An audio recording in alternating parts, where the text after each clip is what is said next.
Welcome back. Back again with the Supra.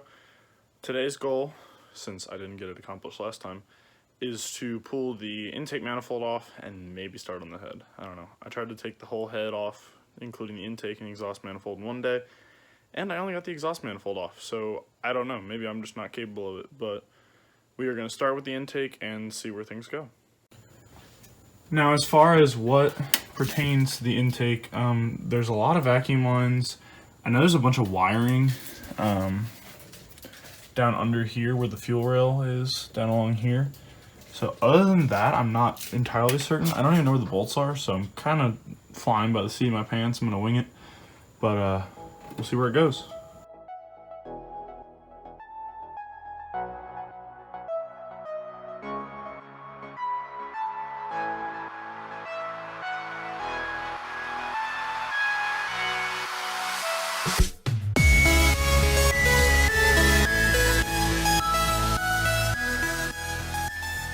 So prior to doing this, I had my suspicion that the valve cover was bad, but you can really see just quite how much oil is on these coil packs. Like, it's literally dripping on the workbench.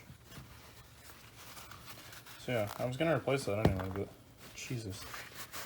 Looks like there's just oil sitting in all the spark plug wells. Oh, there's my wrench. Yeah, so valve cover's definitely toast, but well, I'm replacing it anyway.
Made some progress.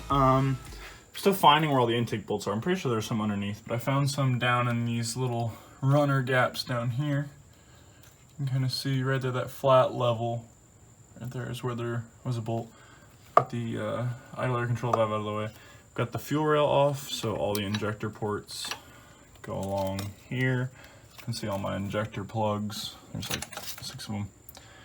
But we're slowly but surely moving along. I might just put the bolts for the upper intake, because if you look, it splits right here along this seam. I might just put those back on if I can get to the actual manifold bolts, which have to come off anyway to take them off the head.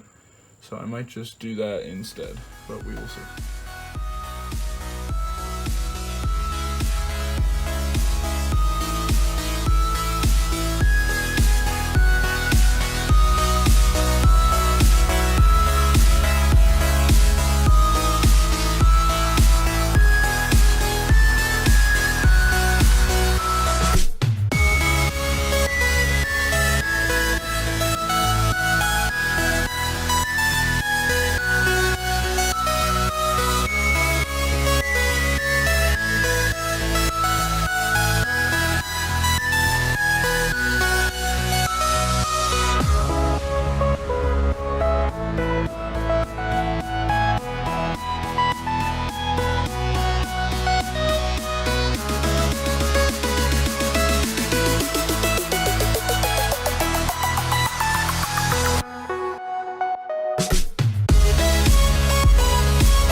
Alright, well I got the upper intake manifold off. So now it's just these little ITBs, or not ITBs, throttle runners. I have to get the bolts that are underneath. Other than that, I've gotten pretty much everything. This is just a fucking mess. I don't know who designed this. It's so poorly designed. Like, there's bolts on top of brackets. Like, it just doesn't make any sense. But I'm gonna try to get it out, and we'll go from there. See what happens.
Alrighty, the intake is off. Well, mostly. I have the other part of the lower part of the intake manifold right here. So Toyota decided that they should bolt a bunch of grounds to the back of it. So that makes perfect sense. You know, under all the other shit on this side of the engine, we should bolt grounds there where they can't see what they're doing. Good idea.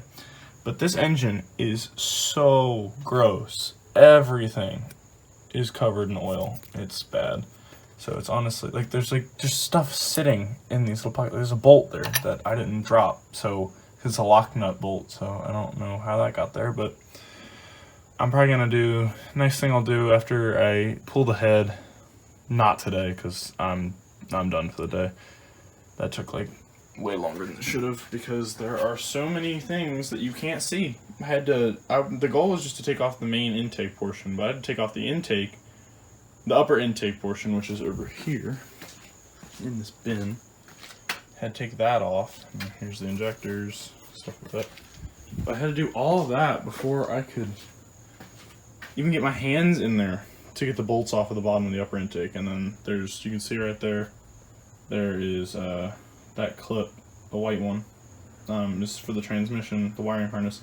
But it's broken. The previous owner broke it, so none of the tabs work. So that is what's keeping the wires tucked underneath the intake. And they also have so much stuff that goes up in between the intake, like up through the gap in the runners. I've moved most of it out, but that's been a pain in the ass, and I put it back together remembering what all threads through there and what doesn't. I've been doing my best to label everything. You can see all the labels, just so it's not a total shit show when I gotta put everything back together. But it's awful skinny when you look at just the engine block, the short block. It's not a short block technically because it still has all the accessories, but just the long block, I guess I should say. No manifolds. It's quite skinny, but that's gonna wrap it up for today. That was a pain. That's what I've learned so far, is that it's not that complicated as far as mechanically, but just everything is held on with like a redundant amount of bolts, and there are bolts that you can't see, and it also makes it more difficult that everything is covered in oil. So my ratchets, they'll stop turning a bolt because it's loose enough that there isn't enough resistance to when I turn it back for it to click. So I'm going to turn it by hand, and everything is so covered in oil, my hands just slide on the sockets. So I think every single bolt probably takes 3 times as long to get out as it should. So I'm thinking I'm going to plug all the holes I can after I'm going to, probably before I take the head off, I'll plug all the holes just so no water gets into the block, and then I'm just going to power wash the living crap out of it, because it is disgusting. Also, I'm still trying to find the oil leaks. I'm doing my best to try and find the oil leaks, but just everything is covered in oil, so it's really hard to diagnose. So maybe if I power wash it, some will seep or something. I don't know. It's not under pressure, so I doubt it, but that's going to end it for today. Hope you enjoy. Leave a like if you did. Remember to subscribe.